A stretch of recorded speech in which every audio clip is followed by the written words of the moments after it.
రాష్ట్రంలో ఒక విపరీతమైన వైపరీత్యం ఉందని, అది కూడా ప్రభుత్వం సృష్టించిన వైపరీత్యమని, కేవలం ప్రతిపక్ష నాయకులు కాకుండా సోషల్ యాక్టివిస్ట్, జర్నలిస్టులపై ప్రభుత్వం కక్ష సాధింపు చర్యలకు పాల్పడుతుందని వైసీపీ సీనియర్ నాయకులు సజ్జల రామకృష్ణారెడ్డి అన్నారు.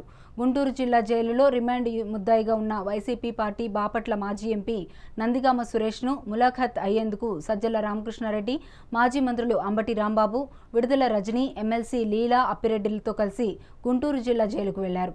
సజ్జల, అంబటి జైల్లోకి వెళ్లి ఆయన్ని కలిసి వచ్చిన అనంతరం సజ్జల రాష్ట్రంలో విపరీతమైన వైపరీత్యం ఉందని అన్నారు. ఏనాడు లేని విధంగా ప్రభుత్వం ప్రవర్తిస్తుందని టీడీపీ ప్రభుత్వంపై సజ్జల తీవ్రస్థాయిలో మండిపడ్డారు. ఇప్పుడు ఒక విపరీతమైన పరిస్థితి, ఒక వైపరీత్యం, ప్రభుత్వం సృష్టించిన వైపరీత్యం. గత ఏడాదిగా సోషల్ మీడియా యాక్టివిస్టుల మీద మొదలుపెట్టిన తప్పుడు కేసులు, అంతకుముందు ఎలక్షన్ కమిషన్ ఆధ్వర్యంలోనే హింసాకాండతో మొదలై రాజ్యహింస అంటారు, అంటే స్టేట్ ప్రభుత్వమే హింసకు దిగితే ఎట్లా ఉంటుందనేది అప్పుడు చూపిస్తూ ప్రభుత్వ యంత్రాంగం, అప్పట్లో జగన్మోహన్ రెడ్డి గారు టెక్నికల్లీ ఆయనే ముఖ్యమంత్రిగా ఉన్న మా ప్రభుత్వమే ఉన్నప్పటికీ ఎన్నికల కమిషన్ ఆధ్వర్యంలో పోయిన తర్వాత ఎలా విచ్చలవిడిగా హింసాకాండ జరిగిందో,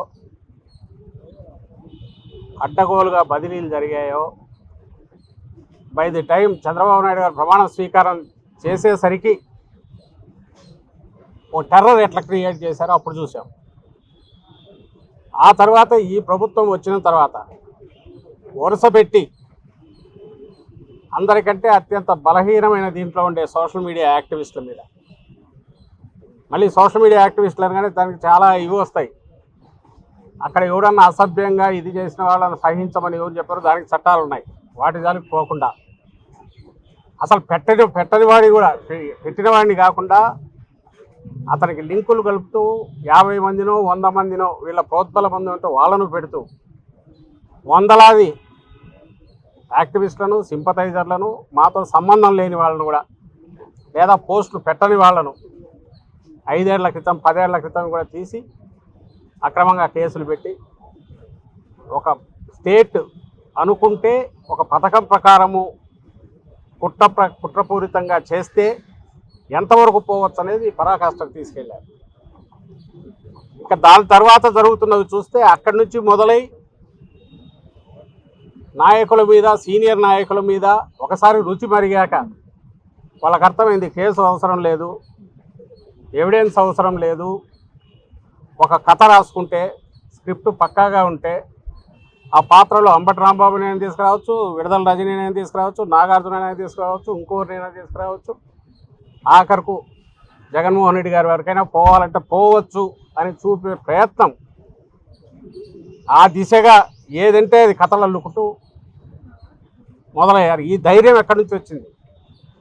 ఆ రోజు మొదలు పెట్టిన ఇది ఆ తర్వాత ఇక్కడికి వచ్చేసరికి ఇలాగే జరుగుతుంది అనుకున్నాం, వార్నింగ్ ఇస్తూ వచ్చాం, అలాగే జరుగుతూ వచ్చింది. ఇప్పుడు అమాయకుల మీద కూడా పడుతున్నారు. పొలిటికల్ యాక్టివిస్ట్ కాదు, నాయకులు కాదు, సింపథైజర్స్ దాటి ఇప్పుడు సామాన్య జనం మీద, మీ జర్నలిస్టుల మీద ఎవరైతే ఇప్పుడు మనకేం సంబంధం లేనుకుంటున్నారో వచ్చి మా దారిని మేము రాసుకొని పోయి పెడతామంటున్నారు కదా, మీ మీద పడతారు.